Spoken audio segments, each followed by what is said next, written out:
Well, hello. Today is Monday, March 17th. No, it's March 18th. It's actually the middle of the night.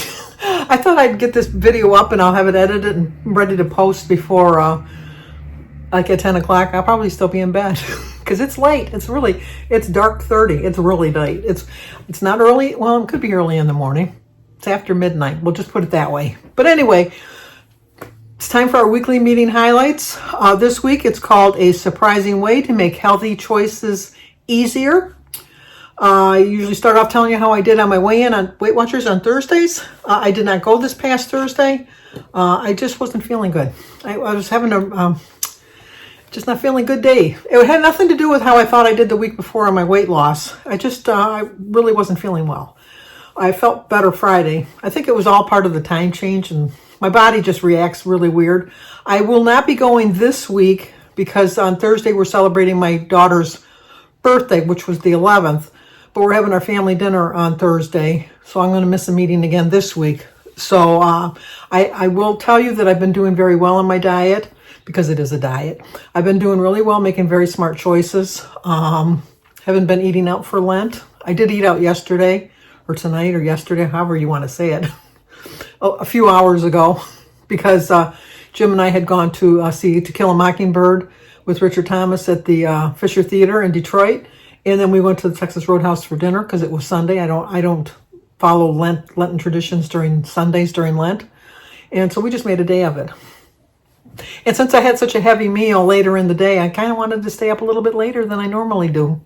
But anyway, today's topic is a surprising way to make healthy choices easier. Having trouble staying active, snacking more than you'd like, scrolling when you should be sleeping. It's the middle of the night and I'm not sleeping. All totally normal. We humans love the path of least resistance. That's where the science-backed idea of friction comes in. Let us explain. Try this. Think about things you want to stop doing. Snacking on sweets after dinner, scrolling social media before bed, or sleeping in instead of taking a walk. I do not snack after dinner only because I eat my dinner so late. I usually don't eat my dinner meal until at the earliest, usually 6:30, at the latest 8 o'clock. I don't normally go to bed till like 2 in the morning, so my body has 6 hours to readjust, or to digest rather, all the foods that I've eaten. I always think about what difference does it make if I eat my dinner at 5 and go to bed at 10? It's still 5 hours. So I always go from that. And then like at 11 o'clock at night, I just feel like it's really too late to even think about snacking. So I turn to water. So this is not an issue for me. Scrolling social media before bed. Once again, I really don't scroll social media before I go to bed. I play a lot of my games during the evening on my phone, but I don't go on Facebook. I don't do Instagram. I don't do Twitter. I don't do X. I don't do Instagram. I don't do TikTok. I don't do any of those things. I mostly just do YouTube, and I don't do those at night usually. So that one does not me. The last one, definitely me. Sleeping in instead of taking a walk. If you followed my channel for a while, you know that for years, and I can tell you years, I would get up in the morning and take a walk. Now, mind you, I never walked in the winter. I really never did. Well, I can't even say I never did.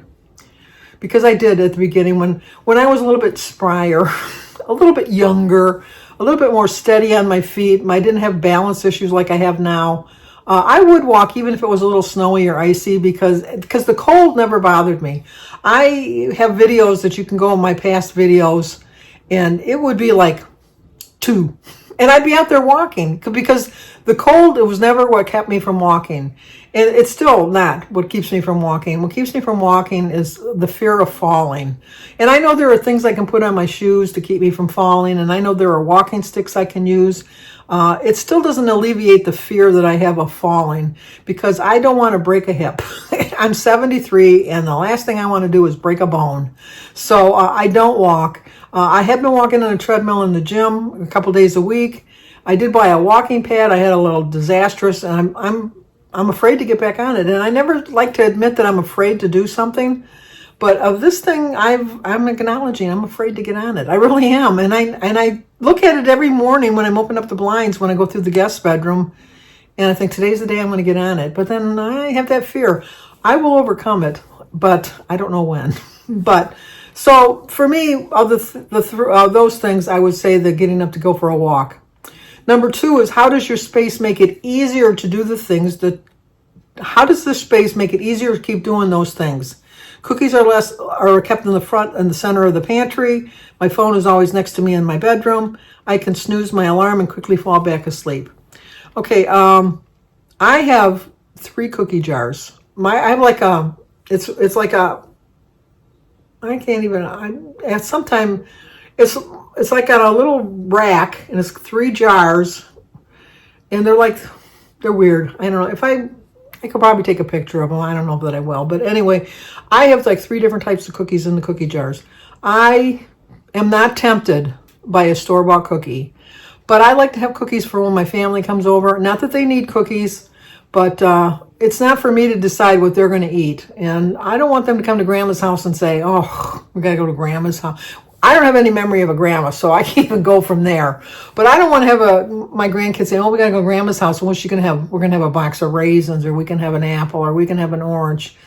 Kids like cookies. They just like cookies. And so I keep cookies. Jim likes cookies. Does Jim need cookies? No.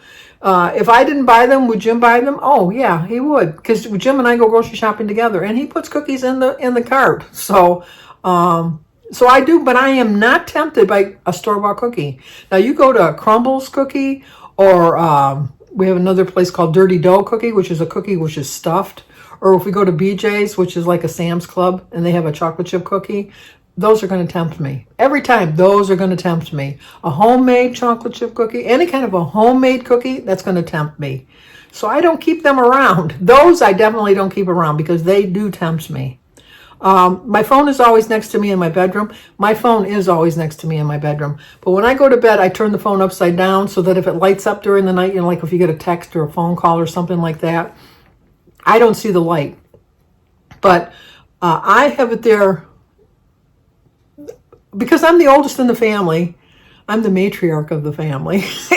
And if there's ever any kind of an issue, I'm the one that they contact. And if my kids need to get a hold of me, or my grandkids need to get a hold of me for any reason, that's right there, and I'm going to answer it. Now, do I get bings during messages like normal people hours? Normal people get up like at 6 or 7 in the morning, and they might start texting, and I might be part of a group text or something like that. It doesn't bother me. If I hear a bing and I look at the first bing and I can see what it is, and if I can see it's a group text, I can either decide to answer that group text or roll over and go to sleep. I have the ability, which I pride myself on, is if I have a noise or something, as long as I can identify the noise and figure out what it is, I can go right back to sleep and ignore all the noises after that. So if I hear a bing and I look at it and I see it's a group text, okay, in my mind, I said it's a group text. I put the phone back down. I don't shut it off. I don't hear any more bings. Because I've identified the noise and I can sleep through them at that point. But I don't know. Anyway, I'm getting a phone call now, so I had to take this. I'll be right back. Sorry. That was my sister Mary. If you watch my daily vlog, you know my sister Mary's having her health issues right now, so I am always going to take her call, no matter what time of the day or night she calls. Okay, the second thing is my phone is always next to me, which I told you right then. I'm always going to take a phone call. And I can snooze my alarm and quickly fall back to sleep. I don't snooze my alarm, but I think that ties in with what I said. I can identify a noise and then fall right back to sleep. The third thing is brainstorm ways to make one of the behaviors harder to do than make a plan. I'll move my cookies to the back of a rarely used cabinet, and I'll keep a fruit bowl on the counter for snacking. Well, I do have a fruit bowl on the counter for snacking. I also have a nut jar, which I have a little quarter cup measuring cup right next to it, because I think as today's the day I'm going to have some nuts. I'm going to measure them out first thing in the morning, because I can just pop into that nut thing all day long. And one day I did that to see, and oh my gosh, I ate way more than a quarter cup of nuts. I mean, it's a healthy snack, but anything is beyond healthy if you abuse it. So, and I was kind of abusing it. But like I said, I have the fruit in that. Oh, that's fine. But let's dive a little deeper. The fact is, the easier it is to do something, the more likely you are to do it. So if you tend to default to whatever's less healthy behavior, or the thing that's right in front of you or takes the least effort, which is like late night snacking, scrolling, snoozing, it's understandable. It's also hackable. By making the behaviors you want to stop more difficult, behavioral scientists call it adding friction. Healthier options become more appealing, and it's more likely that you'll actually do them. That may look like taking a different route home so you won't pass a fast food spot if you got leftovers at home that you can eat, portioning out your sweets from a bigger bag so you stick to one serving, or charging your phone when it's uncomfortable to scroll, like on your dresser instead of the bedside table. I agree with all of that. I find that when I'm eating healthy, I don't feel like having unhealthy snacks. As soon as I have that unhealthy snack, it just awakens the sugar monster in me, and then I think I gotta have it, and I make poor choices. But I can get like on a roll and go like 2-3 weeks, like only eating healthy foods, feeling really good. My body's feeling really good. Everything's moving, if you know what I mean, right along like it's supposed to. I'm sleeping really well. I'm feeling really refreshed, and then it just takes that one slip.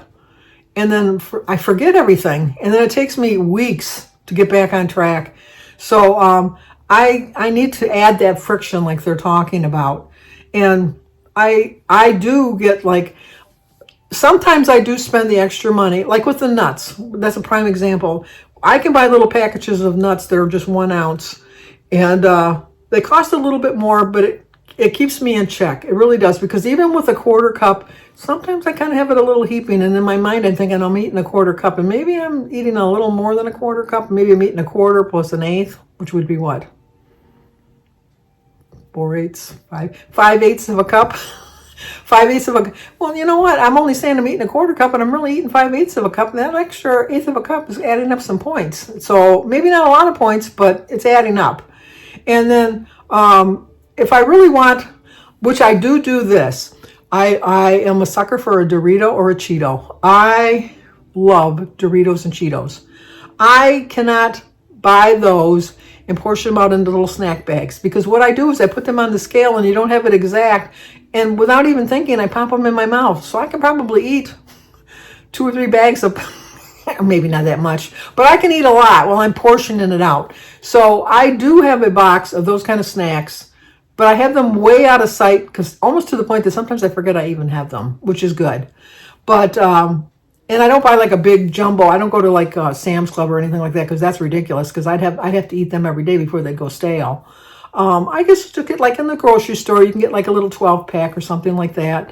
And it's just enough. It's just, sometimes I just want a Cheeto. But then it brings it back to like, sometimes I have the Cheetos, and then that sends me down another path, which is a whole nother fight that I deal with on a daily basis with me. It's me and my alter ego. We just go at it almost every single day. And it gets annoying. It gets annoying. But anyway, this doesn't mean that you can't ever hit the drive-through, snack on sweets, scroll in bed, or anything else.